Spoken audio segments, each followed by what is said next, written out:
Assalamualaikum warahmatullahi wabarakatuh. Sebelumnya perkenalkan, nama saya adalah Agus Nur Cahyo Putro. NIM saya 212300006. Saya dari Prodi Ekonomi Pembangunan. Di sini saya akan membahas tentang kontribusi rumah tangga dalam keseimbangan pendapatan nasional sebagai tugas ujian akhir semester saya. Pengertian dan penjelasan secara singkatnya adalah sektor rumah tangga adalah sebuah komponen kunci dari bagian aliran sirkular ekonomi yang memberikan kontribusi terhadap pendapatan nasional atau PNB di suatu negara. Bagian tersebut menyajikan pergerakan berkelanjutan dari produksi, pendapatan, dan input yang bergerak antara bisnis dan rumah tangga. Interaksi antara rumah tangga dan bisnis terjadi pasar faktor pasar keuangan, pasar barang. Di pasar barang, rumah tangga membeli barang dan jasa yang disediakan oleh bisnis. Sebagai kompensasinya, bisnis memperoleh pendapatan untuk membeli input yang disediakan oleh rumah tangga di pasar faktor. Sementara itu, penyedia modal oleh sektor rumah tangga mengalir ke bisnis melalui pasar keuangan. Sebagai pengembalian, rumah tangga memperoleh pendapatan dalam bentuk dividen atau dalam bentuk bunga.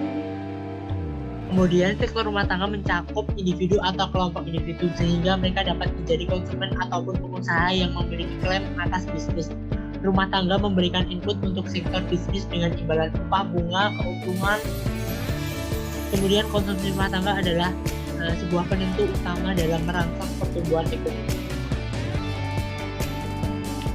Peran sektor rumah tangga yang pertama adalah memproduksi barang serta menyediakan tenaga kerja sebagai input dalam proses produksi. Kemudian yang kedua, membayar kompensasi atas balas jasa atas pemanfaatan faktor-faktor produksi yang berupa sewa, gaji bunga, serta laba ataupun keuntungan. Kemudian yang ketiga, sebagai penjual hasil produksi kepada konsumen, pemerintah, dan masyarakat luas. Yang keempat, sebagai pemasok modal finansial. Kemudian untuk yang kelima, bertindak sebagai pengusaha. Mereka memiliki perusahaan dan sebagai imbalannya menerima dividen ya. Kemudian sebagai konsumen, barang dan jasa yang dihasilkan oleh bisnis. Mereka membeli barang dan jasa dan uang yang dihabiskan mengalir sebagai pendapatan untuk sektor bisnis. Kemudian juga bertindak sebagai pembayar pajak kepada pemerintah, serta menerima pembayaran dari pemerintah dalam bentuk pembayaran transfer dan tunjangan pengangguran. Kemudian yang terakhir adalah sebagai penggerak ekonomi serta agen pembangunan. Kemudian konsep konsumsi rumah tangga. Konsumsi rumah tangga atau household consumption mengacu pada pengeluaran akhir rumah tangga untuk barang dan jasa. Konsumsi rumah tangga adalah indikator kunci untuk menganalisis permintaan dalam perekonomian. Biasanya menyumbang persentase besar terhadap produk domestik bruto atau yang sering kita sebut dengan GDP. Pengeluaran konsumsi rumah tangga atau consumption yang dinotasikan dengan C mengaruh perilaku konsumsi rumah tangga dalam jangka pendek karena kontribusinya dalam penentu GNP, sedangkan dalam jangka perilaku rumah tangga dalam berkonsumsi akan berdampak pada pertumbuhan ekonomi. Pendekatan sederhana tingkat konsumsi rumah tangga akan terkait dengan tinggi rendahnya pendapatan atau jika dinyatakan dengan sebuah fungsi adalah C sama dengan F, Y. Atau jika pendapatan itu bersifat disposable, pendapatan siap pakai, maka fungsinya menjadi C sama dengan F, Y kurangi TAX. Kemudian untuk lanjutannya adalah fungsi dari konsumsi dapat dituliskan ke dalam persamaan seperti C sama dengan A tambah B, YD. Keterangannya, konsumsi itu C, kemudian YD itu adalah pendapatan yang dibelanjakan, kemudian hanya itu konsumsi dasar tertentu yang tidak tergantung pada pendapatan, dan B kecenderungan konsumsi marginal. Kemudian faktor yang mempengaruhi konsumsi rumah tangga itu ada kekayaan, ekspektasi pendapatan di masa depan, suku bunga, inflasi, distribusi pendapatan, faktor demografi, dan selera preferensi. Kemudian hubungan pendapatan dan konsumsi secara grafis.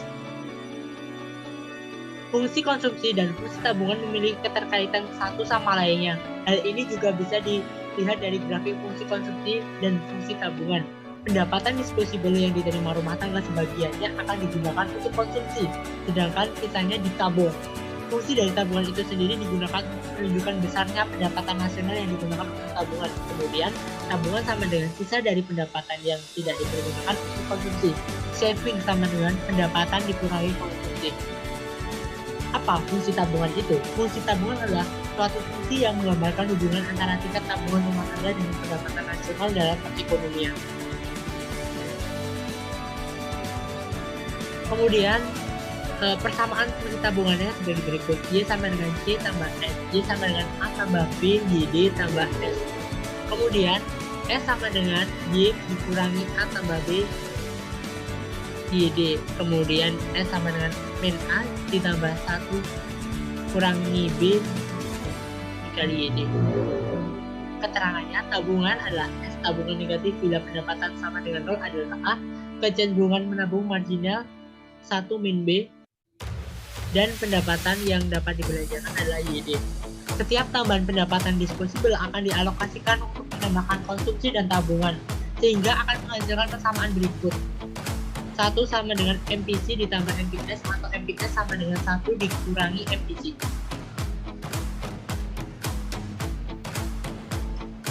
Hubungan fungsi konsumsi dan fungsi tabungan dapat dilihat melalui grafik fungsi konsumsi dan fungsi tabungan. Dapat dilihat di titik E sama dengan titik 4 break-even point atau sering kita sebut dengan BEP, yaitu tingkat pendapatan nasional yang seluruhnya dikonsumsi. D sama dengan C sehingga S-nya itu adalah 0. Untuk gambar grafiknya seperti ini.